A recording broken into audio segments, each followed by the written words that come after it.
Okay, good morning and thank you very much for joining us. I am Yori Folani. We'll be doing a sort of a dual feed, whereas we are speaking here.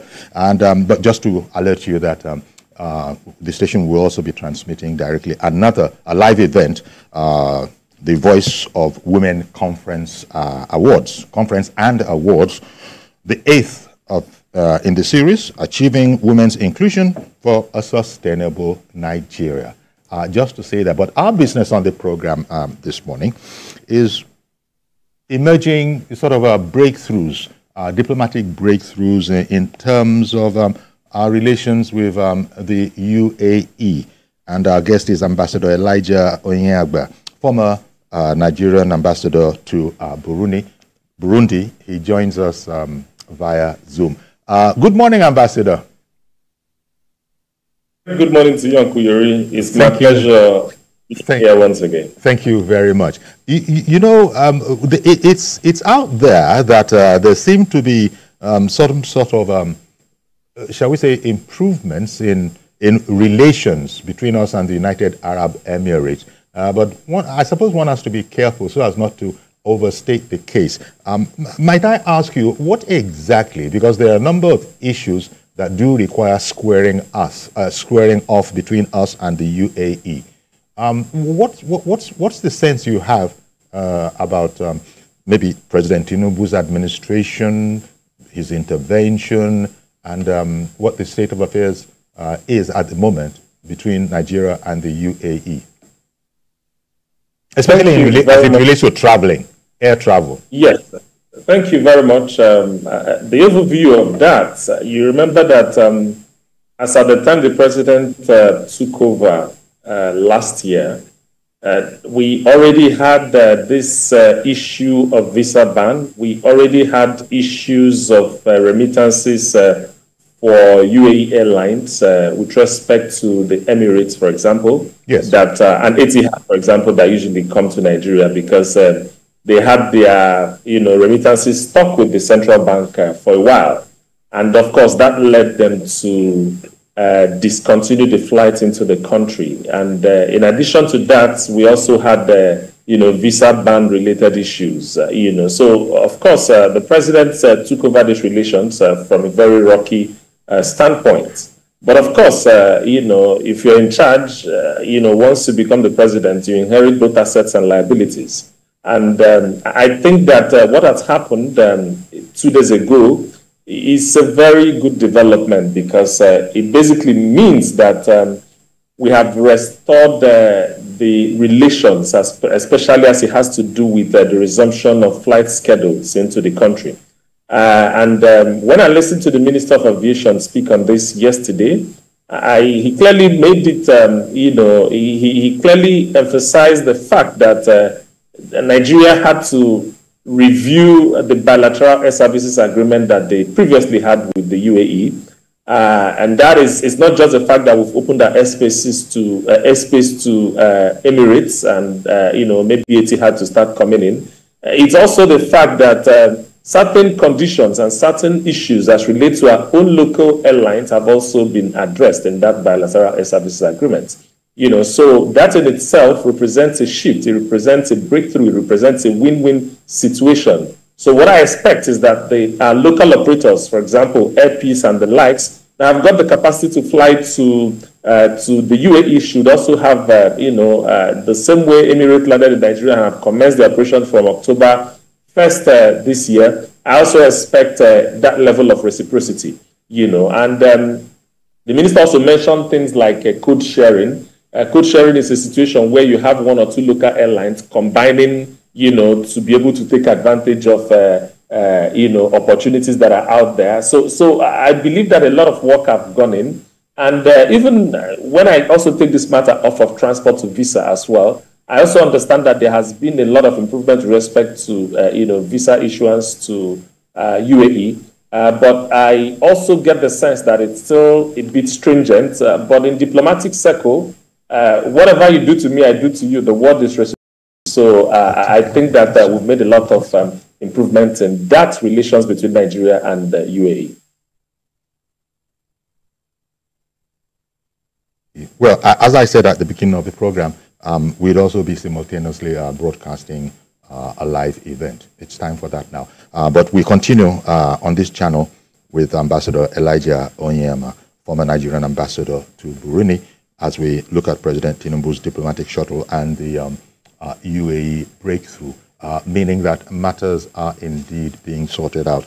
I suppose this, as you have emphasized in your response, it's largely about what is seen between the nations as what fairness in the, you know, in especially as it relates to air travel, and you were just speaking about some of our airlines.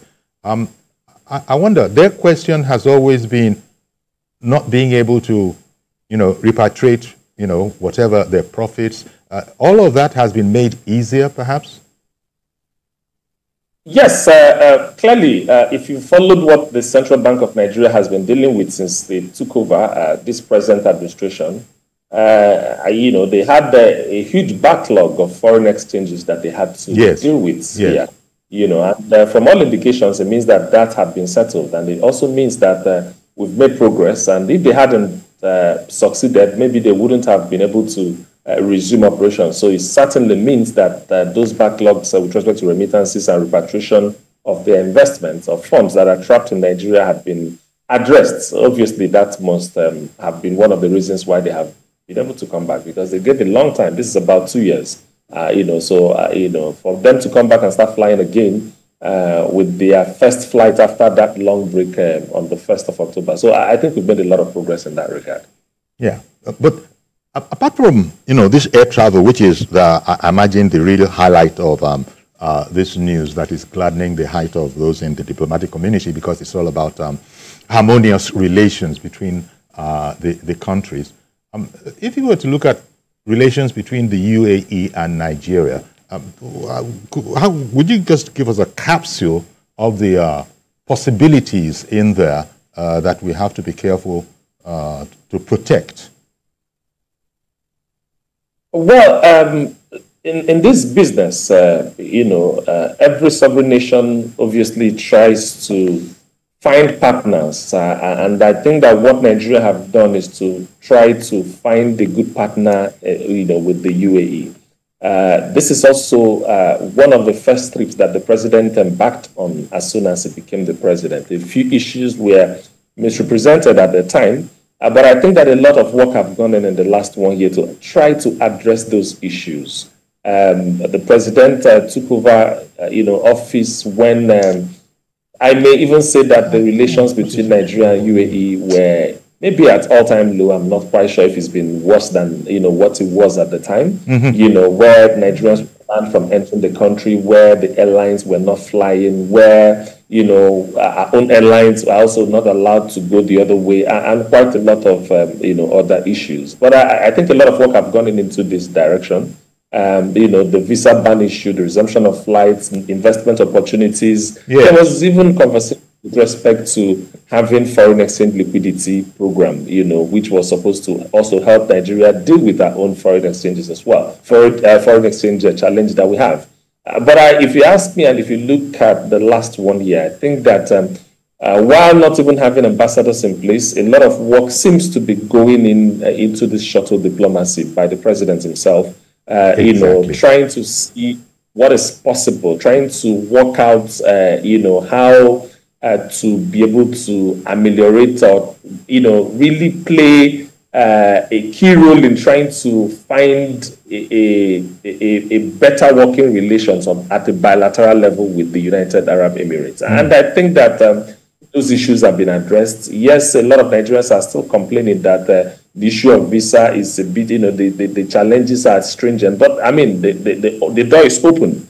And in diplomatic relations, what you constantly do is to review. When you agree on issues, you keep on reviewing them to make them better. You know, so whatever the conditions are, you know, we will continue to review the situations to make them better. But I think that we have actually turned the corner.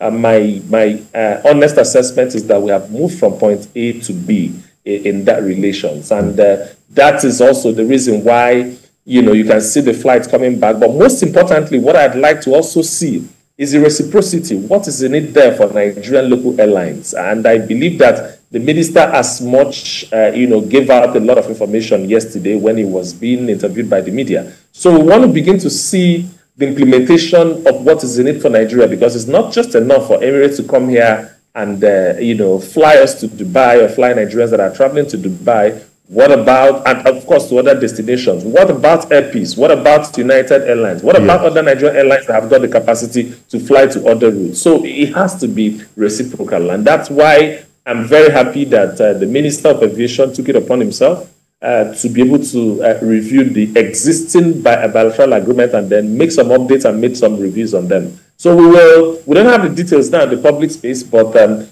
one thing is very clear. We have made progress, and we wait to see the details of what has been agreed on, while we also look forward to local operators and Nigerian business people take advantage of this improvement in bilateral relations. Indeed. Okay. Thank you, Mr. Thank you, Mr. George, for holding on, which has been for a quick moment. Good morning to you. Thank you for calling in. Good morning, Okuyori. Can you hear me, please? Yes, we can hear you. Thank you. Good morning to the ambassador. Okuyori, in the first place, I keep wondering, each time you bring the ambassador to this program, I keep wondering why he had to leave service so early at a young age. We still need people like this in our... I don't know that he has left the service. I think he's in between postings. But could you quickly sort that out, Ambassador? Okay. All right. That's by the way. No.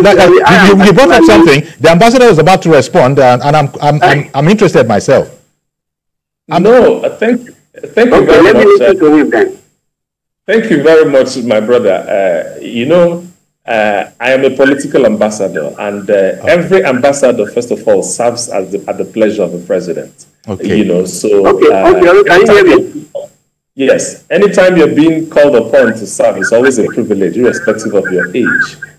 So at the moment, I had finished my tenure as an ambassador of Nigeria to Burundi. I've gone back to what I used to do, and should we be called upon at any time, we will also be ready. So it's not a right or privilege or to say that he's old or young. I think what's important is that we have people able and capable to deal with issues. All right, then. I thank you very much. Thank you for that clarification. Mr. George, I hope you heard it, but please go ahead now. So I'm happy that he's still on board in English. He's available, as he has just explained. Uncle Yori, I am particularly happy the way Festus Keyamo is handling the aviation sector. This is what we expect other ministers to be doing. If you do something to Nigerians and there's no reaction from our own country, we make ourselves to be looked down upon, as important as we are. These countries that we adore, they need us more than we need them. Because the resources in this country, they don't have them. It's just because we are unable to effectively explore our resources and maximize it, we will develop better than them. I don't see any reason why Nigerians should be in other countries and they will maltreat us and get away with it. What Festus is doing is what other ministers should be doing. In fact, the Minister of Foreign Affairs should have been championing things like this. We have local airlines. You saw what it did to British Airways. And at the end of the day, he succeeded. Now you say you must accommodate our local flights at Heathrow Airport. If you don't, we will also ban your own from landing in Lagos or landing in Abuja. You can't land in the two cities at the same time. That's the way to deal with these people. And you can see that they are concurring. We have what it takes to also wield some elements of power because we have the strength. What he is doing is very good. The United Emirates, Air Peace has been struggling to have landing rights in that country. And they are the ones making all the dollars from us. You saw how much the CPM paid to them recently. Can we just be letting them exploit our resources when we should also be getting something from them? This is what I want Mr. President to look into in this era of, what do we call it, reshuffling of cabinet. We need a Minister of Foreign Affairs like the one you are talking to. Indeed. Not the one that will just be following the president to everywhere he goes. That's not what the ministry is about. Good morning. Thank you very much, Mr. George. Okay. Well, I don't know what to add to that. It was an opinion, but one understands it. I don't know. You know, it is so that Mr. President himself, when it comes to these matters, he surely must have had an intervention in all of this. The ministers will sort out the nuts and the bolts, but it is the president that, you know, I suppose the interest that he has shown, and, you know, that must count for quite a bit, won't it, in terms of the resolution of these matter, especially as... Well, okay, please go ahead, sir. Well, Uncle Yuri, I think it's important that we all know that the president is basically the #1 salesperson for this country. And to that extent, he's also by extent the chief foreign affairs minister. Even though there is actually a foreign affairs minister, the idea of being able to sell your country to the world is primarily one of the responsibilities of Mr. President. And he hasn't actually shied away from that responsibility. And that's why he has actually led from the front foot right from the day he assumed office as the president of the country. If you also look at the focus of what he's done, you know, his shuttle from, you know, first of all to India, to UAE, to Saudi Arabia, to Germany, to China, and all of this when he put them together, engagement with the European Union and so on and so forth. All of this is about trying to sell the country. All of this is about trying to explain to, you know, the international community what your domestic policies are about and the opportunities that are abound. You know, all of this is about improving our security, because I can actually isolate areas of focus for Mr. President in all of his, because I've actually paid attention to his diplomatic shuttle. He's looked at the area of national security, area of boosting the economy and ensuring that there is development. And that's why you see him calling for foreign investors to come into Nigeria. That has given birth to the commitment of about $30 billion that he made. He spoke about in his independence address. Areas of improvement in agriculture, areas of improvement in power, like the Siemens deal and the engagement he had in Germany. Areas, you know, trying to find a way or ways of optimizing the country's oil and gas resources. Areas of also trying to improve transportation and develop efficient transportation mechanisms. And all of this is actually the responsibility of Mr. President, and every other person he has hired is actually an agent trying to do the bidding of Mr. President, but also bringing it home. I think a lot of credit must also be given to the Minister of Aviation, and of course, to an extent, the Minister of Foreign Affairs as well, because some of these engagements are not, as a minister, whatever you know, sector you are in, engagement at bilateral level must always be done in conjunction or in collaboration with the Ministry of Foreign Affairs. So they are not aloof in this matter. The Ministry of Foreign Affairs also will always play a critical role. In fact, they are actually the melting pot of these engagements. Indeed. You know, because you can't go there and start having meetings. You must have representative from the ministry. Remember, Nigeria have also got an embassy in United Arab Emirates as well. So staff of the embassy there are the ones that are working together. And even when these agreements are signed, it's also the repository of these agreements are also the Ministry of Foreign Affairs as well, because when it comes to implementation, ambassadors will always sit down at the embassies and look at the agreements that have been signed upon and then see how to implement them. So clearly, we will not, you know, just isolate one person. But all of this points towards one thing, and that one thing is to ensure that our negotiators negotiate better at the international level, whether at bilateral level or at multilateral level. I think these are the issues. And we have seen that the Minister of, you know, what has happened in aviation, particularly as it has to do with our relations with UAE. A lot of work have gone in. Okay. And I'm happy that... Ambassador, I beg your pardon for interrupting you. But Sulaiman in Benue has been waiting to join the program. So let me bring Sulaiman onto the program. Good morning, Sulaiman, and thank you for holding on. Simon. Good morning, Simon, and thank you for holding on. Simon. Yes, good afternoon, Kuyori. Good morning, sir. Okay, go ahead. You're on air now. My take on this matter is the diplomatic efforts by Mr. President will not help Nigeria. Will not help Nigeria only in the aviation sector, but also in other areas like agriculture, manufacturing, and other economic policies. So all I want to add is I want to congratulate our president and to encourage him to continue the diplomatic effort that he can be able to turn around the economy of the nation. Indeed. Thank you very much. Thank you very much, Simon, for that. And this goes back, Ambassador, this goes back to what you were saying, that it's like the president is like the chief ambassador of the country, and wherever he shows, clearly he's interested in all things Nigerian, but the extent to which he, what is the word now? Shall we say intervenes or shows that it is important to him, the success of such relations, is surely going to smoothen the path and send indications to the other side that this is something that Nigeria